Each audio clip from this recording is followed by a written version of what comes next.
नमस्कार, आप देख रहे हैं एनडीटीवी दुनिया और मैं हूं नगमा। हमारी आज की लीड स्टोरी है बांग्लादेश, पाकिस्तान और भारत।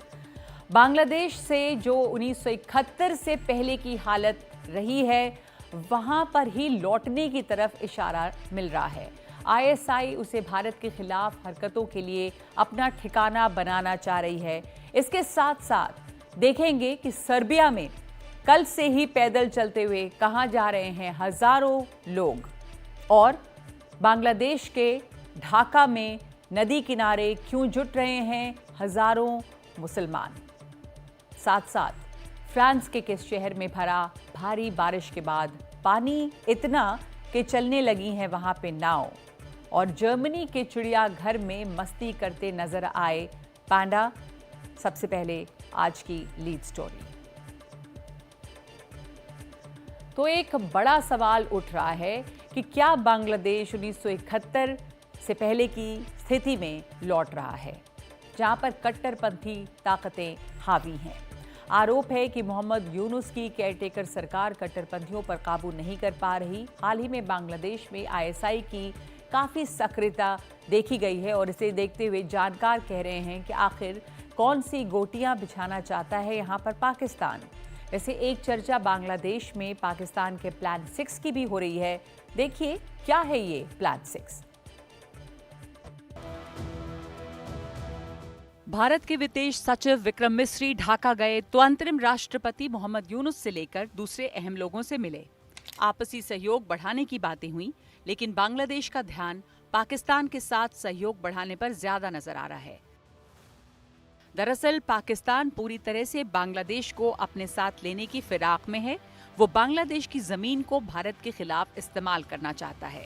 इसके लिए उसके अफसर लगातार बांग्लादेश के चक्कर काट रहे हैं। लेकिन सबसे अहम है आईएसआई प्रमुख लेफ्टिनेंट जनरल असीम मलिक की बांग्लादेश यात्रा। उनके दौरे के बाद मीडिया रिपोर्ट बता रही है कि पाकिस्तान आखिर क्या करना चाहता है। इसमें सबसे जरूरी है जानना कि क्या है पाकिस्तान का प्लान 6। पाकिस्तान बंगाल की खाड़ी के करीब कॉक्स बाजार, उखिया, बंगाल की खाड़ी और म्यांमार के करीब टेकनाफ, सिलहट के करीब मौलवी बाजार, हबीगंज और शेरपुर में अपनी मौजूदगी बढ़ाना चाहता है। आईएसआई का मंसूबा ये है कि उन इलाकों में पैठ बनाई जाए जिनकी वजह से भारत के लिए परेशानी खड़ी की जा सकती है। 1971 में बांग्लादेश बनने से पहले इन 6 इलाकों में पाकिस्तान की हर तरह की मौजूदगी थी। यहाँ से पाकिस्तान भारत के उत्तर पूर्वी राज्यों में सक्रिय उग्रवादी संगठनों को हर तरह की मदद मुहैया करवाता था। मंसूबे पूरे करने के लिए उसकी बांग्लादेश के साथ दोस्ती हर मोर्चे पर बढ़ रही है। बांग्लादेश की फौज का प्रतिनिधि मंडल पाकिस्तान होकर आया है। बांग्लादेश ने पाकिस्तान से खास किस्म की 35,000 राइफलें भी मंगवाई हैं। बांग्लादेश की सेना को पाकिस्तानी सेना ट्रेनिंग भी देगी। दोनों देशों के बीच सीधी उड़ानें शुरू हो रही हैं। पाकिस्तानी मालवाहक जहाज चटगांव पहुंचने लगे हैं। लेकिन पाकिस्तान की सबसे ज्यादा नजर बांग्लादेश के कट्टरपंथी संगठनों और बांग्लादेश की फौज में जमात समर्थक लोगों पर है, जिनके साथ मिलकर वो भारत के खिलाफ अपनी साजिशों को अंजाम दे सकता है। चुनी हुई सरकार के खिलाफ आंदोलन खड़ा करने और फिर हिंदुओं के खिलाफ माहौल बनाने में इनकी भूमिका को अच्छी तरह से देख चुका है। हमारे साथ इस समय जुड़ गए हैं जेएनयू से प्रोफेसर संजय भारद्वाज। बांग्लादेश पर आपकी नज़र है और आपकी एक्सपर्टीज़ है। बांग्लादेश में घरेलू तौर पर इस वक्त जिस तरह की उथल पुथल है राजनीति में, उससे जो कट्टरपंथ है वो कैसे बढ़ा है, उसको कितनी हवा मिली है प्रोफेसर भारद्वाज, और इसका जमात जैसे ऑर्गेनाइजेशन, दूसरे कट्टरपंथी ऑर्गेनाइजेशंस कितने सक्रिय हुए हैं वहाँ पे? जी नगमा जी, देखिए, अगर बांग्लादेश की राजनीति को हम मोटे तौर पे देखते हैं तो देखो, दो वहाँ पे ताकतें हैं, दो तरीके की फोर्सेज है। जो एक तो जो 1947 की विचार में विश्वास करती है, जो द्विराष्ट्रीय सिद्धांत और इस्लामिक राष्ट्रवाद की बात करती है। वो काफ़ी कुछ हद तक पाकिस्तान के विचार में विश्वास करती है और पाकिस्तान के करीब अपने आप को पाती है। एक दूसरी जो ताकत है, जो 1971 की ताकत है, जो बंगाली संस्कृति और बंगाली राष्ट्रवाद की बात करती है। और देखो, इन दोनों के बीच में कन्फ्रंटेशंस और इन दोनों के बीच में कॉन्फ्लिक्ट्स हमेशा बांग्लादेश में देखने को मिला है। अभी जैसे ही शेख हसीना की जो सरकार थी, जो 1971 के विचार को रिप्रेजेंट करती थी, उनको हटने के बाद में आज जो पॉलिटिकल वो जो वैक्यूम को फिल किया है, वो ताकतें हैं जो 1947 के विचार में विश्वास करती है और वो पाकिस्तान के विचार या पाकिस्तान के अपने आप को पाकिस्तान के नज़दीक पाती है। हम्म। तो निश्चित रूप से ये जमात इस्लाम के लोग हैं, ये वो लोग हैं जो बांग्लादेश के क्रिएशन के खिलाफ थे, ये कोलैबोरेटर्स हैं, ये अल बदर, अल शाम, रजाकार या आप इस्लामिक छात्र शिविर या जमात इस्लाम, ये सब लोग एक साथ होके आज सत्ता के पीछे खड़े हुए हैं और अपने आप को, यहाँ तक बात आई कि जो बांग्लादेश का राष्ट्रपिता पहले मुजीबुर रहमान को माना जाता था, वहां पे डिमांड हुई कि जिन्ना को बांग्लादेश का राष्ट्रपिता जी। माना जाए। जी। तो इस तरीके के जो विचार वहां मजबूत हो रहे, तो निश्चित रूप से जो सेकुलर डेमोक्रेटिक मुस्लिम और माइनॉरिटी कम्युनिटीज लोग हैं, उनके ऊपर एक सीधा खतरा बांग्लादेश में छाया हुआ है। खतरा और एक और भी है प्रोफेसर भारद्वाज कि बांग्लादेश जो कि आर्थिक तौर पे अच्छा कर रहा था और प्रोग्रेस की राह पे था, उसमें आप देखें अब तो कट्टरपंथ हावी हो रहा है, रैडिकलिज्म हावी है। ऐसे में उसके इकोनॉमिक प्रोग्रेस को भी झटका लगा है और भारत के पड़ोसी होने के नाते ये भारत के लिए भी एक चिंता की बात है। निश्चित रूप से देखिए नगमा जी, ये बात मान के चलिए कि जो बांग्लादेश एक जो डेवलपिंग कंट्रीज की कैटेगरी में ग्रेजुएट हो रहा था, उसके पीछे जो राजनीतिक स्थायित्व शेख हसीना ने दिया था, उसका एक बहुत बड़ा कारण था। और उसकी वजह से जो इंडिकेटर्स थे वहां पे, इकोनॉमिक इंडिकेटर्स या सोशल इंडिकेटर्स थे, वो भारत से भी बेहतर बांग्लादेश में थे। लेकिन अभी जिस तरीके का ग्रहण लग चुका है और जी। जो राजनीतिक अस्थिरता और वहां पे लॉ एंड ऑर्डर का प्रॉब्लम आ रहा है और जो बाहरी ताकतें वहां पे बहुत सक्रिय हो गई है, ये बांग्लादेश में देखो आने वाले दिनों में बहुत एक चिंता का और ऐसे विषय में है। वहां पर पाकिस्तान की सक्रियता बहुत बढ़ गई है। जी, निश्चित रूप से आपने बिल्कुल, और पाकिस्तान के साथ जो जिस तरीके, पाकिस्तान और बांग्लादेश में किसी तरीके का एक्सपोर्ट इंपोर्ट कुछ है ही नहीं। पाकिस्तान बांग्लादेश को जी। क्या एक्सपोर्ट करेगा, जी। एक बहुत बड़ा सवाल है। और भारत का जो कॉम्प्लेक्स इंटरडिपेंडेंसीज था, वो बहुत ज्यादा जुड़ा हुआ था एक दूसरे का, बहुत यूनिक रिलेशंस थे। और भारत बांग्लादेश की आर्थिक स्थिति को स्थायित्व देने में बहुत बड़ा एक जी। योगदान देता है। भारत ने लगभग $10 बिलियन का वहां इन्वेस्टमेंट किया हुआ है। तो ये डायल्यूजन मुझे लगता है बांग्लादेश की आर्थिक स्थिति के लिए एक बहुत बड़ा चिंता का विषय होगा। और मुझे आने वाले समय में हम और आपको देखने को मिलेगा और जनता वहां पे फिर से सड़कों पे आएगी।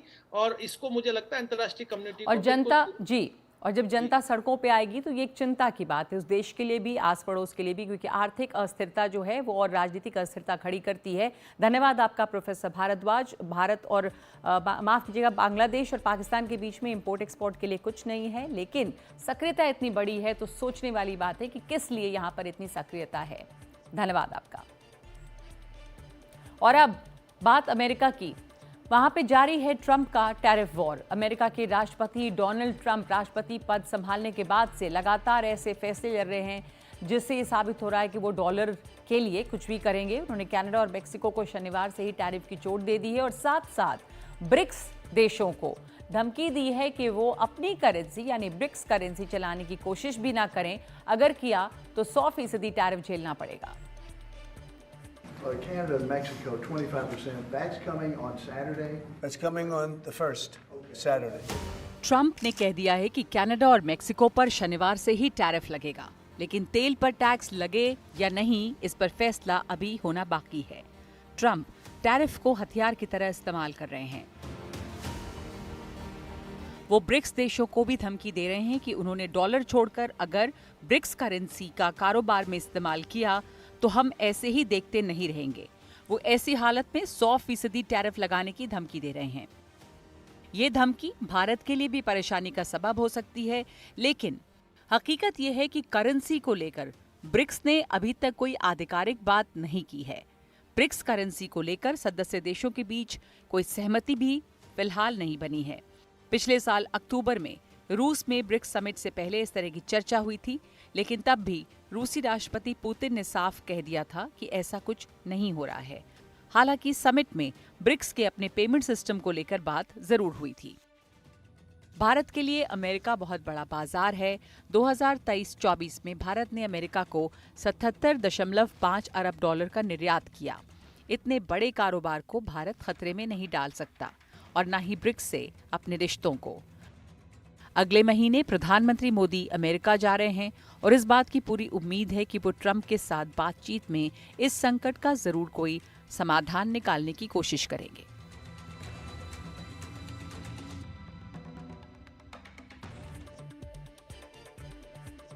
और अब बात इजरायल और फिलिस्तीन की। हमास ने यह पुष्टि कर दी है कि उसकी फौजी शाखा का प्रमुख मोहम्मद देफ मारा गया है। वो 7 अक्टूबर के हमले का मास्टरमाइंड था। इजरायल कहता रहा है कि वो 6 महीने पहले गाजा पर हवाई हमले में मारा गया। अब इसकी पुष्टि फिलिस्तीन ने भी की है।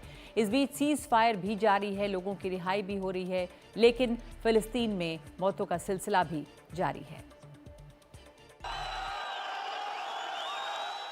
ज़कारिया ज़ुबैदी 2021 में इजरायल की जेल तोड़कर आज़ादी हासिल की थी। 2025 में उसे इजरायल ने ही आज़ादी दी है। स्वागत के लिए खड़े लोगों ने उसे जमीन पर पैर नहीं रखने दिए, कंधों पर बिठाए रखा।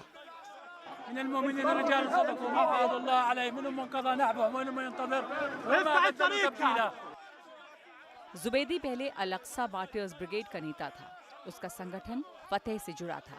एक समय वो वेस्ट बैंक का सबसे बड़ा आतंकवादी माना जाता था। पिछले साल सितंबर में इजरायली ड्रोन हमले में उसके बेटे की मौत हो गई।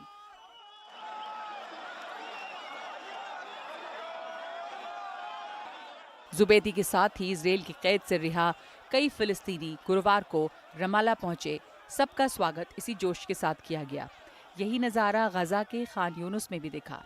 इजरायल की कैद से रिहा होकर आए फिलिस्तीनी बसों से यूरोपियन हॉस्पिटल पहुंचे। इजरायल ने कल 110 लोगों को रिहा किया। इनमें से 30 ऐसे थे जिनको उम्र कैद की सजा सुनाई गई थी।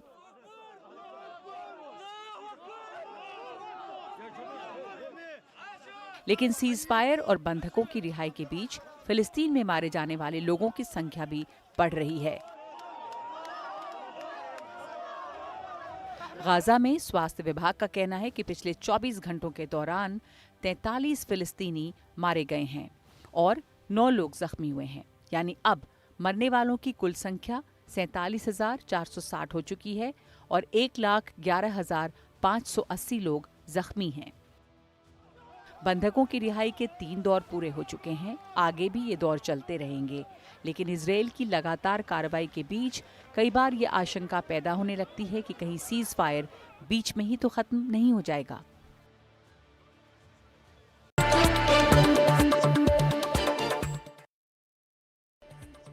और अब आपको दिखाते हैं दुनिया भर की कुछ अहम खबरें कोने कोने से।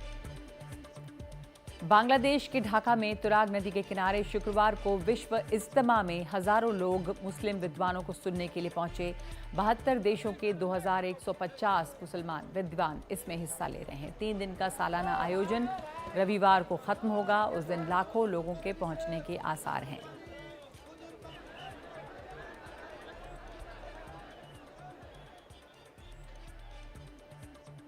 और फुटबॉल के एक मैदान में खुले में कड़ी सर्दी में रात बिताने के बाद सर्बिया के प्रदर्शनकारी छात्रों का पैदल मार्च आगे बढ़ रहा है। राजधानी बेलग्रेड से चला ये 80 किलोमीटर का मार्च नोवी साद तक जा रहा है। शनिवार को जब ये मार्च नोवी साद पहुंचेगा तो उस वक्त शहर में बड़े पैमाने पर ब्लॉक की अपील की गई है। नोवी साद में 1 नवंबर को एक स्टेशन की छत गिरने से 15 लोगों की मौत के बाद से सर्बिया में करप्शन के खिलाफ आंदोलन चल रहा है।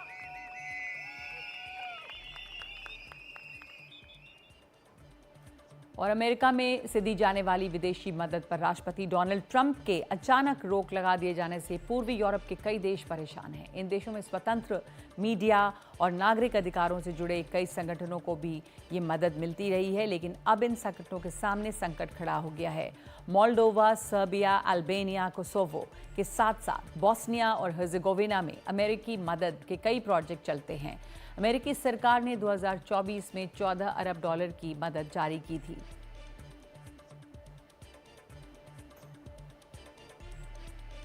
और उत्तर पश्चिम फ्रांस में भारी बाढ़ की वजह से रेडोन शहर में पानी भर गया है। राहत कार्यकर्ता नावें लेकर मदद के लिए निकले हैं। अब तक 1000 लोगों को सुरक्षित जगह पर पहुंचाया गया है। फ्रांस के बाढ़ चेतावनी केंद्र के मुताबिक रेडॉन में विलियान नदी का पानी रिकॉर्ड 17 फुट तक पहुंचा है। कल से ये 2 फुट और बढ़ गया है।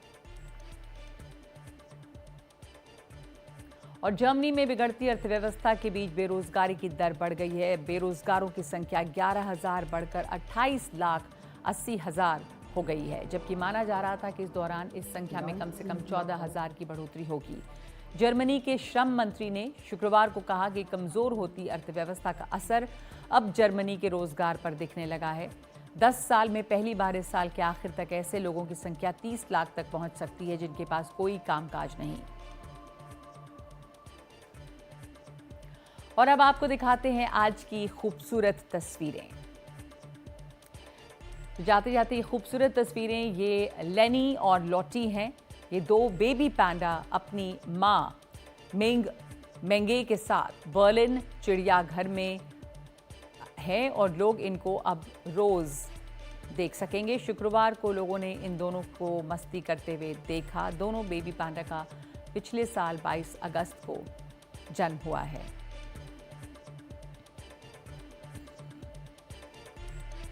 एनडीटीवी दुनिया में आज के लिए इतना ही। नमस्कार।